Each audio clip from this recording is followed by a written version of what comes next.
There are days here on the Matt Barrie Show on the ESPN College Football YouTube channel where we sit on a Sunday morning, myself, Paul Finebaum, recap all the ball we saw on Saturday. There are days where you cannot wait to get up early in the morning after working all damn day on Saturday. Paul traveled. I was up till the wee hours to recap what we saw. And Paul, to me, this Sunday is a shifting Sunday in the sport. The lines have shifted in college football. And the first one we're going to start with is Texas, Alabama, where you cannot leave that field not saying this sentence. Texas is a better football team in 2023 than Alabama. That's 100% accurate. And Matt, sometimes you get false positives after 1 week, and that a week ago when we were, and you had to do it, raving about Alabama and Jalen Milroe. Today, it's the completely opposite. And where does this program go? And how big of a controversy do they have at quarterback? And frankly, it doesn't really even matter, because if you're looking at Alabama objectively, are they really a serious playoff team anymore? I know that sounds really crass in the early morning hours afterwards, but you tell me. They can't lose again and make the playoffs, and what is the likelihood of that? Which, by the way, would include a Georgia game. Yeah, and we were watching that game in studio. I had touched on this over Bloody Marys this morning, and looking at Jalen Milroe on the Alabama offense. Paul, there wasn't any punch. There wasn't any rhythm. There wasn't any threat that this Alabama team could take off at any point. Now, having said that, look, you're not going to show up, roll the ball out every week, and have explosive plays and just roll everybody. You're just not going to do that. Texas is a very formidable opponent, and they're the better team. Now, they did stay in the game. Alabama got plenty of opportunities to stay in the game. But I don't think, Paul, I wasn't watching that game, and I know you weren't, and other people weren't watching that game expecting anything but Milroe on a broken play to run, create problems, find a guy open. I thought that was the only way that Alabama was going to be able to stay in this game, because they just didn't. There wasn't anything there that said, ooh, big play coming. Ooh, first down. There just wasn't anything there.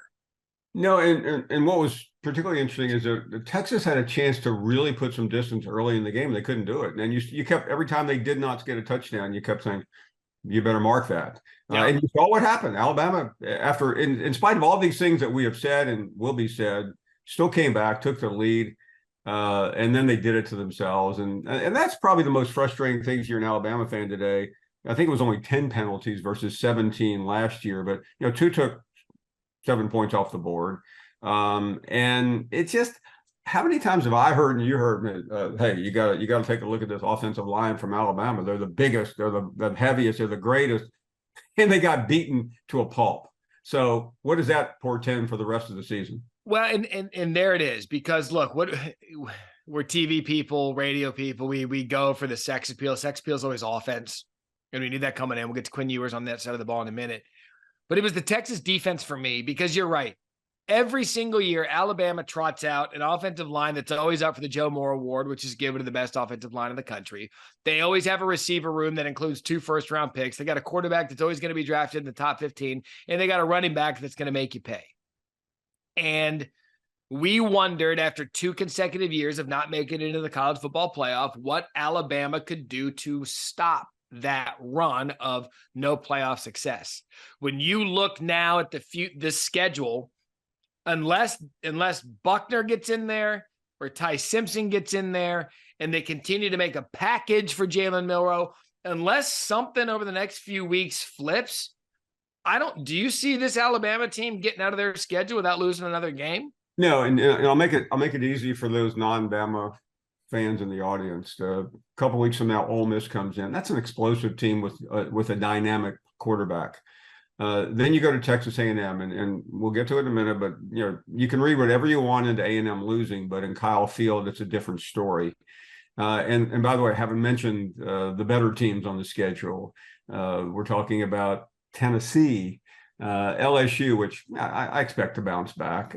You have tricky games at Kentucky, I mean, you have everybody. I mean, you've got a bunch of all of a sudden Arkansas, Mississippi State games like that you never really gave much thought to.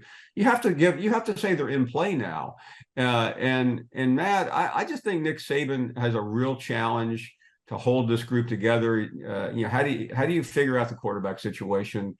I mean, he went all in on Jalen Milroe and he got burned.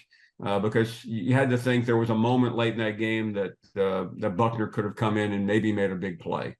You knew Milroe wasn't going to, and I think Milroe's success kept him in there, but it ended up costing them in the end.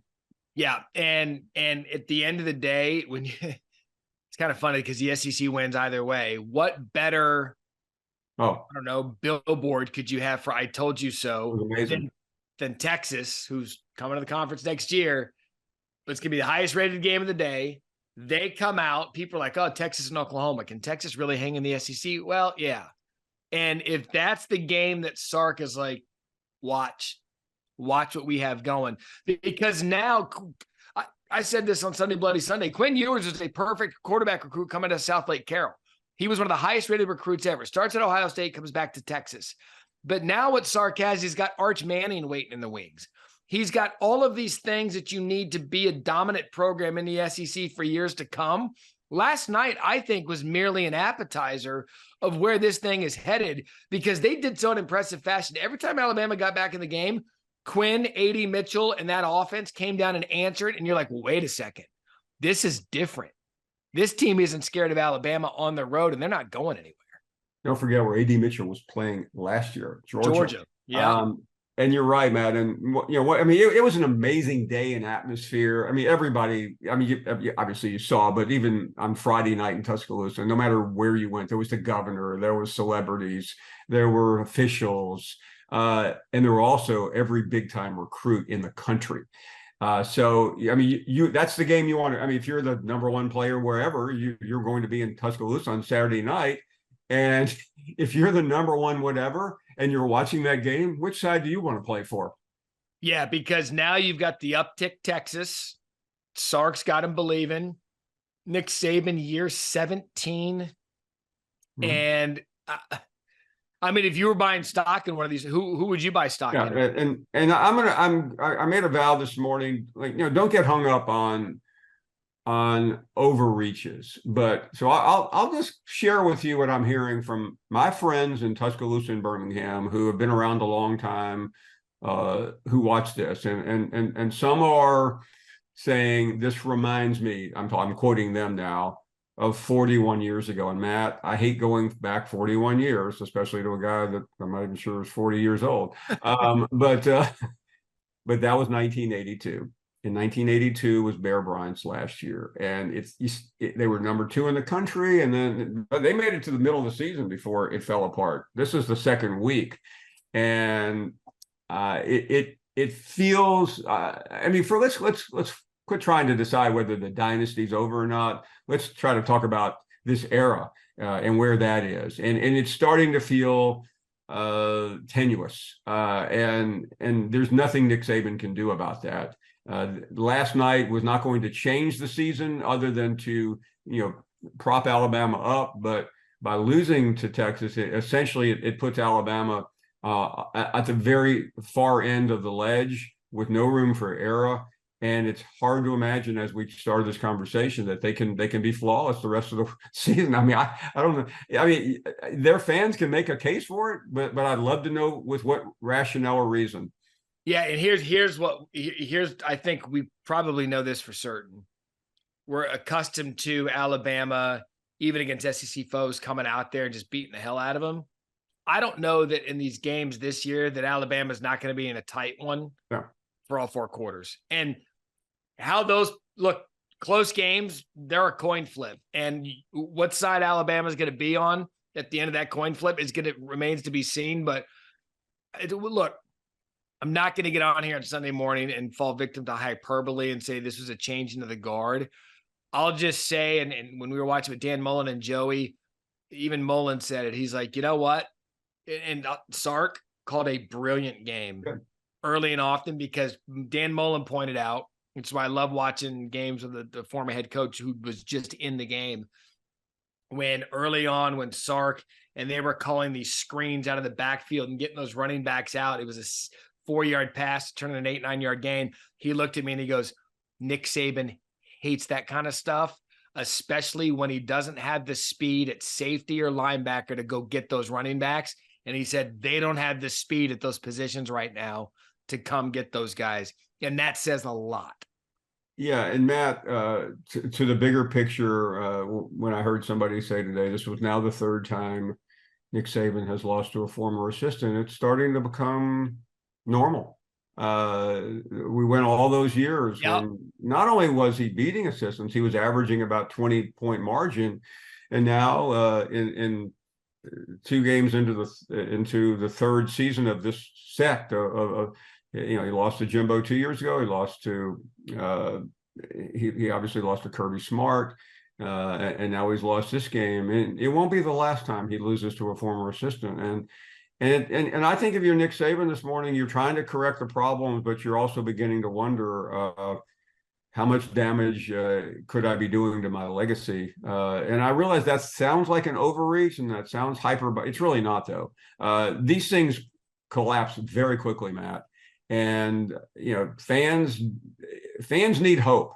Last year they lost to Tennessee on the final play in a game that we all know they should have won. I mean, that was absurd how that happened. And then the LSU game, they were the better team.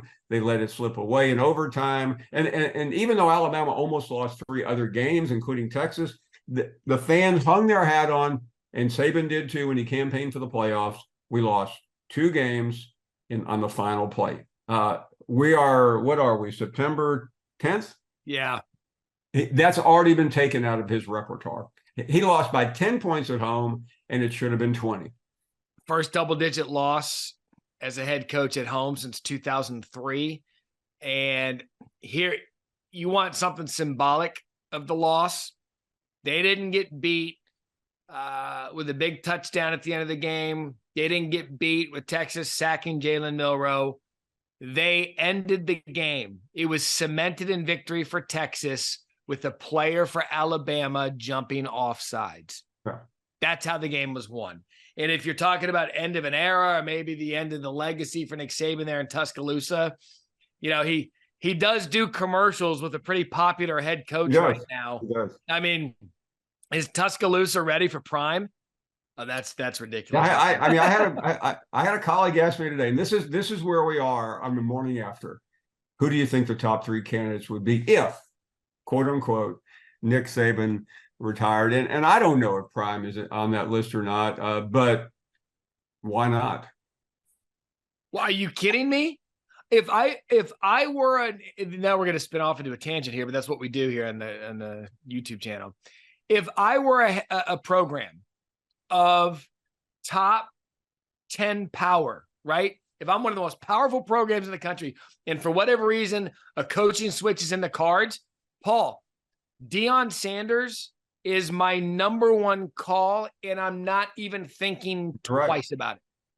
Like, why wouldn't you? I don't care who you are. Yeah, when you and I'm not gonna get too deep into the weeds here. When I was trying to think of some of the names, I mean, they're all just nice coaches, but none of them have the star power. I mean, let's quite frankly, Nick Saban doesn't have the star power that Deion Sanders has right now. I mean, this thing is like the way that he's taken. Look, Colorado could very well finish 2-10. They won't, but they could, right? And then whatever that shine. I have talked to so many people out west, and I've talked to everybody in this industry.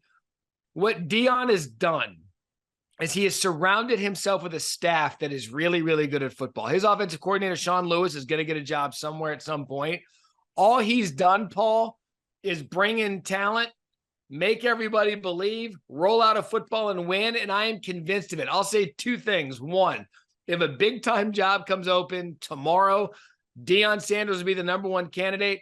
And I said this during commercial break at Sports Center, and I thought I had the whole staff have a heart attack. I said, you watch.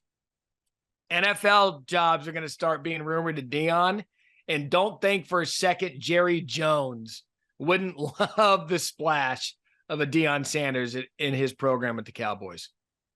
Yeah, I mean, that would Hard Knocks would have to camp out there for a while. Thanks for watching ESPN on YouTube. For live streaming sports and premium content, subscribe to ESPN+.